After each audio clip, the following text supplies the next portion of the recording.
ಆದ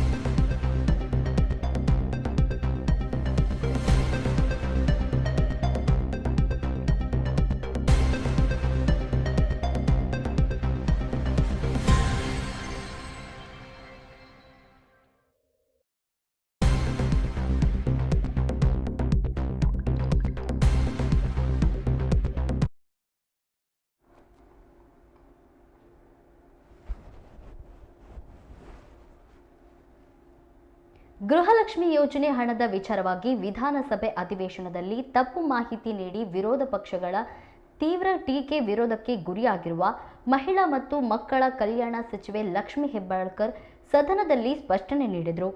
ಗೃಹಲಕ್ಷ್ಮಿ ಯೋಜನೆಯ 2 ತಿಂಗಳ ಹಣ ಪಾವತಿಯಲ್ಲಿ ವಿಳಂಬವಾಗಿರುವುದನ್ನು ಒಪ್ಪಿಕೊಂಡು ಅವರು ತನಗೆ ಜವಾಬ್ದಾರಿಯ ಅರಿವಿದ್ದು ಹಣಕಾಸು ಸಚಿವರು ಆಗಿರುವ ಮುಖ್ಯಮಂತ್ರಿ ಸಿದ್ದರಾಮಯ್ಯ ಅವರೊಂದಿಗೆ ಚರ್ಚಿಸಿ ಸಮಸ್ಯೆ ಬಗೆಹರಿಸುವುದಾಗಿ ಭರವಸೆ ನೀಡಿದರು. ಮುಖ್ಯಮಂತ್ರಿಗಳು ಈಗಾಗಲೇ ಸದನದಲ್ಲಿ ಈ ವಿಷಯವನ್ನು ಆದಷ್ಟು ಶೀಘ್ರದಲ್ಲಿ ಪರಿಹರಿಸುವುದಾಗಿ ಹೇಳಿದ್ದಾರೆ. ಹಣವನ್ನು ಬೇರೆ ಕಡೆ ವರ್ಗಾಯಿಸಲಾಗಿಲ್ಲ ಅಥವಾ ಯಾವುದೇ ದುರುಪಯೋಗವಾಗಿಲ್ಲ ಎಂದು ಸಚಿವೆ ಸ್ಪಷ್ಟಪಡಿಸಿದರು.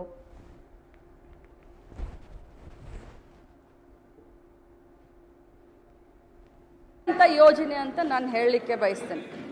ನಾನು ಮೊನ್ನೆ ಕೂಡ ಸದನ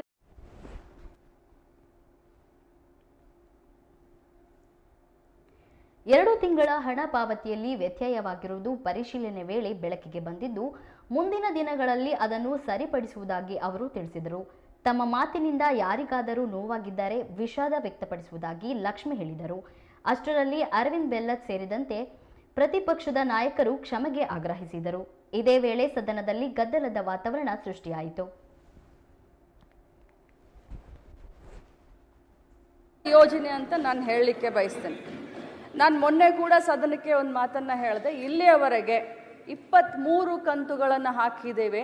46,000 ರೂಪಾಯಿಗಳು ಒಬ್ಬೊಬ್ಬ ಮನೆಯ ಯಜಮಾನಿಗೆ 1,26,00,000 ಮನೆಯ ಕುಟುಂಬದ ಯಜಮಾನಿಗಳಿಗೆ ಸಿಕ್ಕಿದೆ ಅಂತ ಮೊನ್ನೆನೂ ಕೂಡ ನಾನು ಹೇಳಿದ್ದೀನಿ.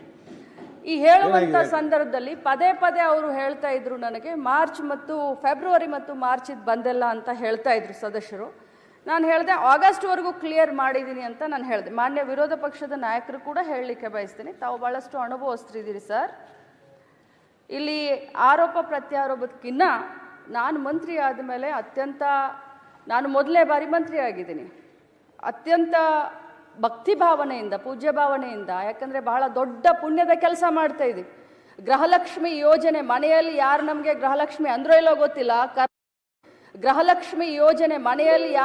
ಗೃಹಲಕ್ಷ್ಮಿ ಅಂದ್ರೋ ಇಲ್ಲೋ ಗೊತ್ತಿಲ್ಲ. ಕರ್ನಾಟಕದ ಕಾಂಗ್ರೆಸ್ ಪಕ್ಷದ ಸರ್ಕಾರ ಮಹಿಳೆಯರಿಗೆ ಗೃಹಲಕ್ಷ್ಮಿಯನ್ನು ಕೊಡುವ ಯೋಜನೆ ಮುಖಾಂತರ ಅವರಿಗೆ ಗೃಹಲಕ್ಷ್ಮಿ ಅಂತ ಅನ್ತಾ ಇದೆ. ಅವ್ರಿಗೆ ತಲುಪಿಸುವಂಥ ಕಾರ್ಯವನ್ನು ನಾವು ಮಾಡ್ತಾ ಇದ್ದೀವಿ. ಪದೇ ಪದೇ ಫೆಬ್ರವರಿ ಮಾರ್ಚನ್ನು ಕೇಳಿದಾಗ ನನ್ನ ಮಾಹಿತಿ ಪ್ರಕಾರ ಕೊಟ್ಟಿದ್ದೀವಿ ಅನ್ನೋದು ಒಂದಿತ್ತು. ಆದರೆ ಹೋಗಿ ನಾನು ಮತ್ತೆ ವಿಚಾರಣೆ ಮಾಡಿದಾಗ ಫೆಬ್ರವರಿ ಮಾರ್ಚು ಇನ್ನೂ ಹಾಕೆಲ್ಲ ಸ್ವಲ್ಪ ಹೆಚ್ಚು ಕಡಿಮೆ ಆಗಿ ಅನ್ನುವಂಥ ಮಾಹಿತಿ ನನಗೆ ಬಂತು. ಆದರೆ ಇದರ ಅರ್ಥ ಎಲ್ಲರಿಗೂ ಹೇಳಲಿಕ್ಕೆ ಬಯಸ್ತೇನೆ, ಸದನದಲ್ಲಿರುವಂಥ ಎಲ್ಲ ಸನ್ಮಾನ್ಯ ಗೌರವಾನ್ವಿತ ಸದಸ್ಯರಿಗೆ ಹೇಳಲಿಕ್ಕೆ ಬಯಸ್ತೇನೆ, ತಮಗೆಲ್ಲರಿಗೂ ತಪ್ಪು ಮಾಹಿತಿಯನ್ನು ಕೊಡೋದಾಗಲಿ ಅಥವಾ ಸದನನ ಮಿಸ್ಲೀಡ್ ಮಾಡೋದಾಗಲಿ ನನ್ನ ಉದ್ದೇಶವಿಲ್ಲ. ಯಾಕಂತಂದರೆ ಒಬ್ಬ ಜವಾಬ್ದಾರಿಯ ಸ್ಥಾನದಲ್ಲಿ ನಿಂತ್ಕೊಂಡು ಹೇಳಲಿಕ್ಕೆ ಬಯಸ್ತೀನಿ. ನನಗೆಷ್ಟು ಜವಾಬ್ದಾರಿ ಇದೆಯೋ ತಮಗೂ ಅಷ್ಟೇ ಜವಾಬ್ದಾರಿ ಇದೆ.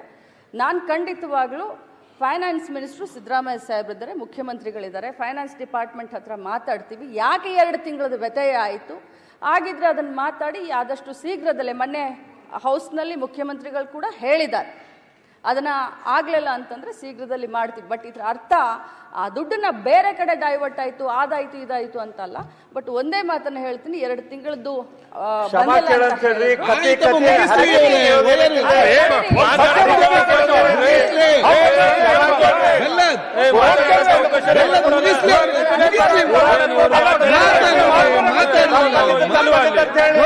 ವಿರೋಧ ಮಾಡಿದವರು ನೀವು